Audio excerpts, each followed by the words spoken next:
Bonjour. Nous avons Kim, Cynthia, Enola, Elia et moi-même, et nous allons vous parler des paysages viticoles. Donc, suite à notre arpentage du territoire de la communauté de communes de Blaye et de ses paysages, c'est surtout le cœur viticole qui nous a le plus interrogés. On a été marqué par l'importance de la monoculture, qui, dans un contexte de dérèglement climatique, n'est pas du tout une solution de sauvegarde des paysages. C'est grâce à nos sessions de terrain que nous avons réalisé que ce sont les différentes pratiques qui construisent les paysages viticoles. On a réinterrogé la question paysagère, comment les pratiques culturelles influent-elles sur les morphologies du paysage. Et de ça, on a découvert notre sujet d'étude qui est de la vigne au paysage viticole.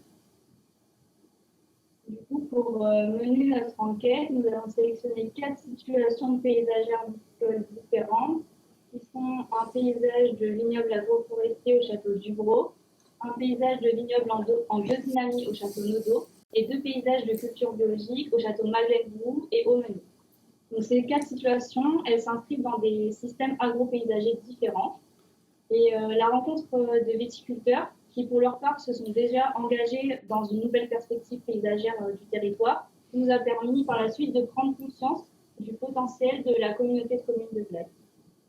Notre étude a débuté au domaine à Saint-Christ-Solé de Blaye, qui est tenu par Alain et Céline Vidal. C'est dans leur vignoble que nous avons découvert l'application de la viti-agroforesterie qu'ils mettent en œuvre depuis 2016. C'est une pratique qui repose sur la plantation d'arbustes et de couverts végétaux au sein des exploitations agricoles et notamment de vignes. Sur le site, l'agroforesterie se traduit par la plantation de jeunes arbres autour de la mare et d'une vingtaine dans le parcelle. Des haies sont plantées au bord des fossés au sein des vignes. Les couverts végétaux enrichissent la grande majorité des terres du vignoble. Donc nous avons compris que l'arbre, qui est souvent perçu comme un intrant, apporte beaucoup plus en étant un intrus, et apporte beaucoup plus en étant perçu comme un intrant. C'est un atout nutritif pour les vignes, pour les sols et pour ces micro-organismes. Il a son importance réellement dans la production d'ombrage et la régulation de la température, qui peut avoir des conséquences tant positives que négatives sur la vigne. Son système aérien et sa surface foliaire interceptent les produits phytosanitaires aériens et réfléchit la lumière directe. Son système racinaire, quant à lui, a la capacité de communiquer avec celui de la vigne par les réseaux mycorhiziens. Et il influe aussi sur le réseau hydrique et capte les produits phytosanitaires souterrains. Donc on a constaté que l'arbre est un acteur à part entière dans les cultures, qui permet d'enrichir, et aussi on peut dire qu'il agit en quelque sorte comme traitement naturel. Ce terrain a été assez facile d'imaginer le paysage du vignoble 20 ans plus tard, étant donné que la plantation a déjà débuté. Et donc par la suite, notre étude elle s'est poursuivie au château Aumeneau, qui est situé à Saint-Paul et qui est tenu par Jacques-Henri Brabart. C'est un vignoble qui est en agriculture biologique depuis 2009, dont le paysage qui est caractéristique des côtes de Blaye.